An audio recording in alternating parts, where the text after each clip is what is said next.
Quick question. When was the last time a display ad changed your mind? Now think about the last time a friend told you about something they loved. Different feeling, right? That's how podcast advertising works.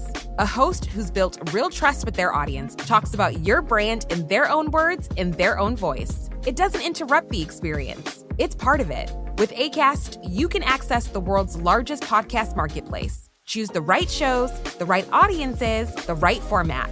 Then watch the data tell you it worked. You're not buying impressions. You're buying influence. Learn more by visiting acast.com/advertise.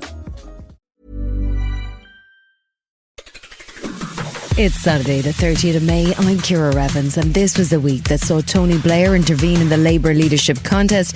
America and Iran trade strikes as talks continued. The Pope entered the chat about AI and tributes to a travel TV icon. Grab a cup of something hot, put up your feet, and get up to speed on the 7 biggest stories of the week. This is the Standout 7 from the Smart 7. It's news, but not the news. It may have been a short week, but it was a busy one in the world of politics, kicking off on Monday as Peter Murrell, the former SNP chief executive and estranged husband of former First Minister Nicola Sturgeon, pled guilty to charges of embezzlement. He was accused of swindling his party out of more than £400,000, which he used to fund a lavish lifestyle and purchases, including a motorhome, cars and vintage watches over a 12-year period. His former wife, Nicola Sturgeon, issued a statement on Monday in which she said she was angry, hurt and very distressed by his actions, but that these were not my crimes. Current First Minister John Sweeney spoke out after Murrell's guilty plea. This is an admission of a terrible breach of trust and an overwhelming betrayal by the man entrusted to be the party's chief executive. I share the overwhelming anger felt by SNP members. Tuesday night was the closing date for the government consultation process over a potential ban on social media for teens. There has been a worldwide move to limit children's access to social media platforms, with Australia leading the way last December. The consultation, which looked at things like app curfews and stronger age checks, will see results published in the summer, and Technology Secretary Liz Kendall says the government will move swiftly. The question isn't whether we're going to act, we will.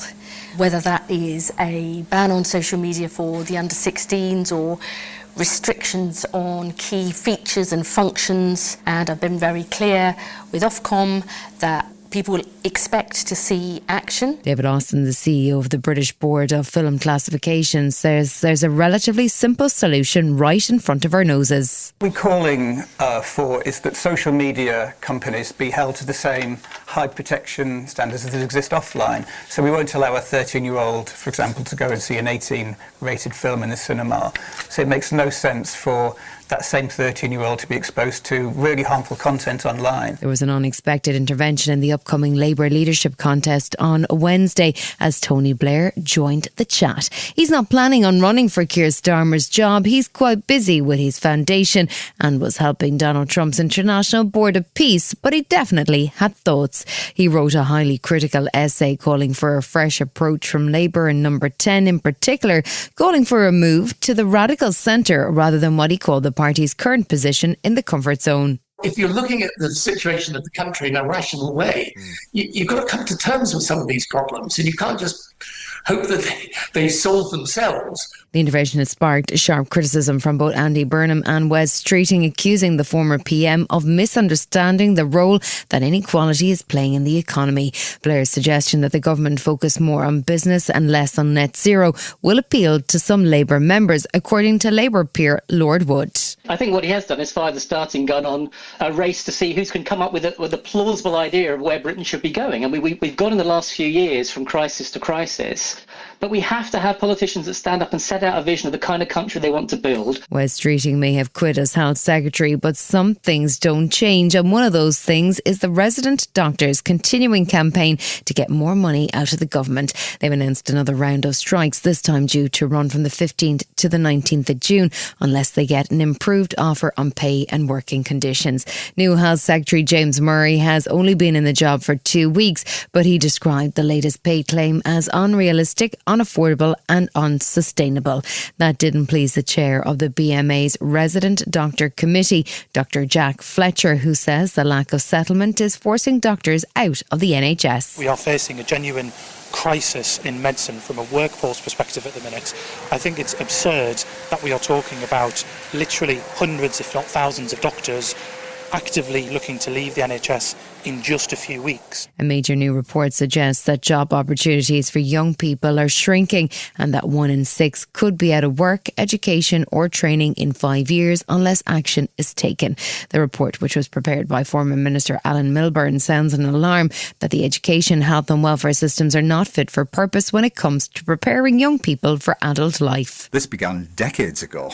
It's been going on for years and years. There are 1.6 million fewer entry-level jobs now in the economy, low and medium-skilled jobs, than there were at the beginning of the century. The COVID pandemic and the UK's stuttering economy have added to a difficult environment that risks a lost generation. And more than 1 million people are now classified as NEETs. That's not in employment, education or training.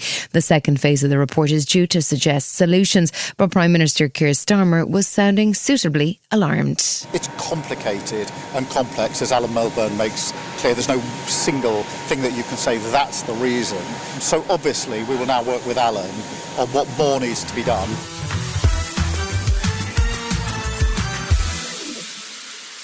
America launched what it called self-defense strikes on sites in southern Iran on Tuesday morning, even as Iranian peace negotiators arrived in Doha for the next phase of peace talks.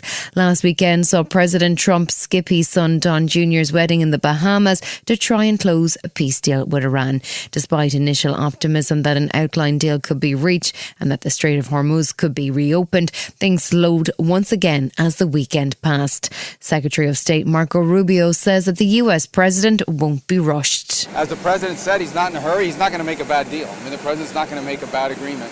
Let's see what happens. We're going to give diplomacy every chance to succeed. Once again, when President Trump posted that a deal was imminent, oil prices dropped and the stock market rallied. But Roxana Farman-Famayan, who is a lecturer in international relations at the University of Cambridge, says the pattern is becoming all too familiar. Every weekend he speaks about a negotiation making progress and the stock market goes up and the price of oil goes down, and by the end of the week we're back to square one. The peace process appeared to remain on track in the Middle East on Tuesday, despite the US launching the first US strike since the April 8th ceasefire took effect. But despite condemnation from the Iranian Foreign Ministry, who said the attacks were a definitive violation of the ceasefire, Iran did not pull out of the talks. Pakistan and Qatar are jointly hosting the process, and the signs are that progress is being made as Donald Trump prepares to host a cabinet meeting at the White House. US Secretary of State Marco Rubio, who was in India, said it's time to open the strait. The straits have to be open. They're going to be open one way or the other. So they need to be open. What's happening there is unlawful, it's illegal, it's unsustainable for the world, it's unacceptable. The US and Iran exchanged more strikes on Wednesday as they continued to wrestle over the finer points of a potential deal to reopen the Strait of Hormuz. Iranian TV reported on a version of a 14-point plan which would see Iran and Oman jointly control the strait and reopen it in exchange for the US lifting its blockade. It's not clear if that is the proposal, and the White House was quick to deny it, calling it a complete fabrication, while President Trump, speaking at a cabinet meeting, was keen to downplay the notion that he's under any time pressure to make a deal. He's also keen that Iran needs to sign the Abraham Accords and normalise Tehran's relationship with Israel. I'm not sure we should make the deal if they don't sign. You want to know the truth? If they don't sign to join the Abraham Accords, I don't know that we have countries in there already. It's turned out to be so good, so effective. That seemed like an unlikely prospect and could derail the whole deal while the world continues to struggle with rising energy costs. UK consumers will face a hefty rise in energy bills with the new energy price cap, which kicks in from July, climbing by 13%. Tim Jarvis from energy regulator Ofgem says there's not much they can do. It is a big increase. It's driven almost entirely by the events in the Middle East and what's happening to global gas prices, and that is leading to the increase increase today. Donald Trump's approval rating on the economy has shrunk to a new low, with just 30% approval, while 77% of Americans think that his policies have increased the cost of living in their communities. That's according to a CNN poll, but as we've seen many times by now, the Trump administration will come to blame their economic woes on Joe Biden. It seems unfair given that Biden had to mop up Trump's mess after the COVID pandemic, but after the famous CNN debate, Biden had to withdraw from the presidential race. It turns out we weren't the only ones alarmed by President Biden's performance in that debate, as Jill Biden revealed on Thursday that she thought her husband was having a serious medical issue. I wasn't horrified, I was frightened, because I had never seen Joe like that before or since. I mean, as I watched it, I thought, oh my God, he's having a stroke.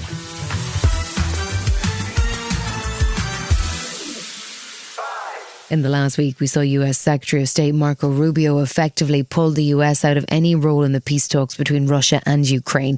Speaking in Sweden, he said that the American government is not interested in endless meetings that lead to nothing, but said that if progress is made, America would re-engage. This week, EU foreign ministers met in Cyprus to propose a new European-led peace process and aimed to select a suitable chairperson for future talks. The withdrawal of America appears to have sparked new brutality from Russia, with a massive strike on Kyiv on Monday, which included a nuclear-capable ballistic missile. The attack killed at least 4 people and injured close to 100. And Ukrainian President Zelensky was infuriated by the attacks, which included a direct hit on the Chernobyl Museum. When they sell energy, you know that they support their army.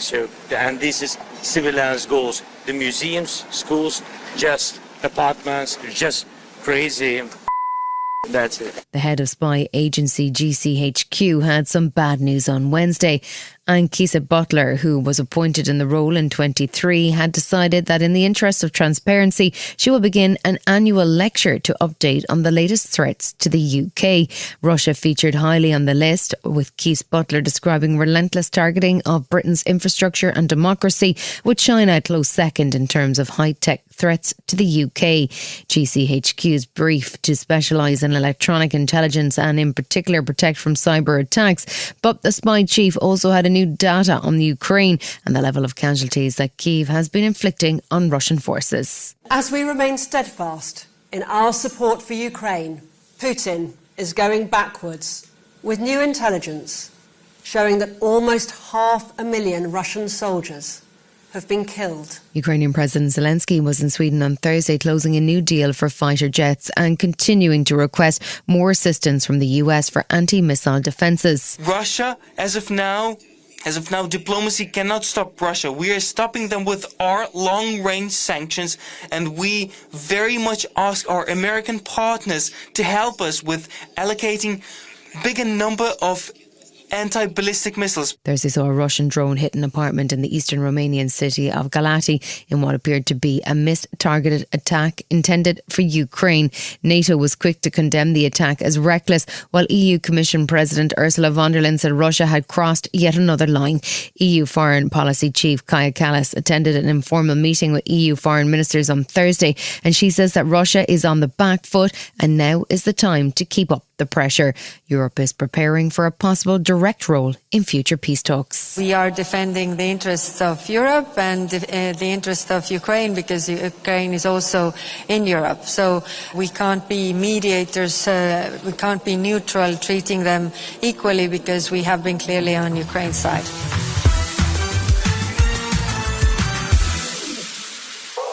A case which saw 3 teenage boys convicted for their involvement in the rape of 2 teenage girls but escaped custodial sentences has now been referred to the Court of Appeal.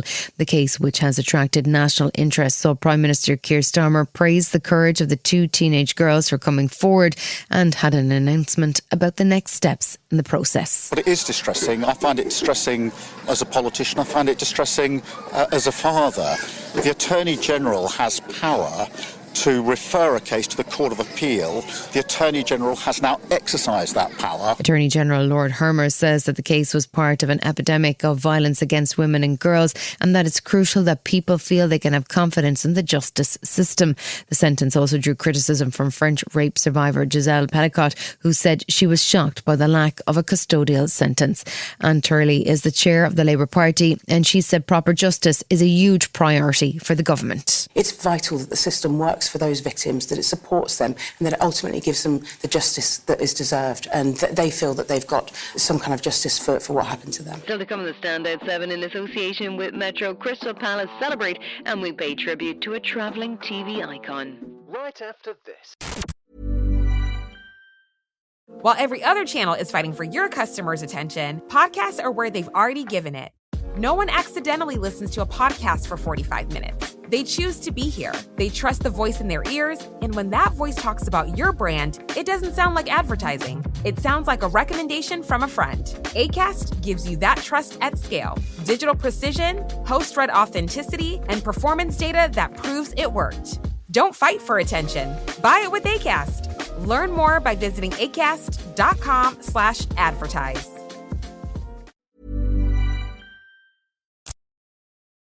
Welcome back. Last Sunday saw the Premier League wrap up with Arsenal officially crowned champions for the first time since 2004. The final day relegation battle saw Spurs do just enough to survive, while West Ham were demoted. This week we'll see Crystal Palace in the Europa Conference League final and Arsenal facing PSG for the Champions League trophy. The weekend also saw the end of Pep Guardiola's remarkable reign at Man City, where he won 20 trophies over 10 years and almost 600 games. He spoke to fans at the Etihad on Sunday, sounding genuinely moved as he bid farewell. It had been a huge honour to represent this club. Every decision I took, always I thought what is the best for this club, and always will be like that. All these years, let me finish what I said a few days ago that didn't allow me to say it, but I say it. It has been fucking fun. Wednesday night saw Oliver Glasner take charge of Crystal Palace for the last time. However, that was for the final of the Europa Conference League, with another trophy on the line as Palace faced off in Leipzig against Spanish side Rayo Vallecano. His team were focused and determined and won the game 1-0 to make it 3 trophies in 12 months and start celebrations amongst the many fans in the stadium. The Austrian was typically modest after the win as he wrapped up his 2 years with the club. The players, our fans, they give me and my family who is here today also great, incredible days in my life, and that's what I really appreciate, and that they're always listening, they were always supporting.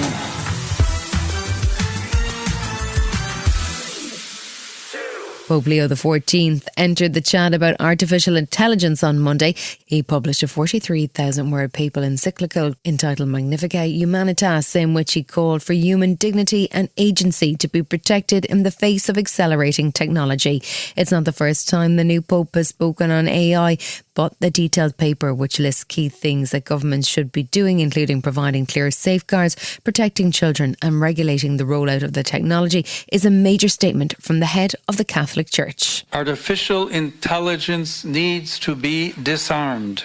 The word is strong, I know, but deliberately chosen because this moment needs words capable of attracting attention and indicating paths forward for humanity. The Pontiff's decision to compare AI to the nuclear arms race is probably justified in terms of the practical impact that technology could have on workers across the world. Pope Leo worked with a range of people on the paper, including scientists, political leaders, and one of the co-founders of Anthropic, Christopher Olah, who says the scale of change could affect millions. There is a real possibility that AI will displace human labor at a very large scale. Supporting those displaced will be a moral imperative. This task will be difficult enough, but I worry most dialogue misses an even harder challenge. How will we ensure that the gains of AI are shared globally?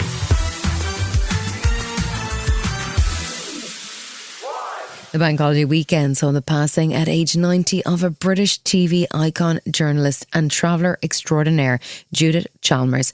She had a 60-year career which included presenting Strictly Predecessor Come Dancing and was a host of Radio 4's Women's Hour alongside presenting on BBC Radio 2. But it was as a travel presenter that she became most well known. She presented ITV's Wish You Were Here for almost 30 years, travelling the world and presenting 200 episodes. She was given an OBE in 2004 and spoke to Lorraine in 2018 about the unlikely impact of her TV career.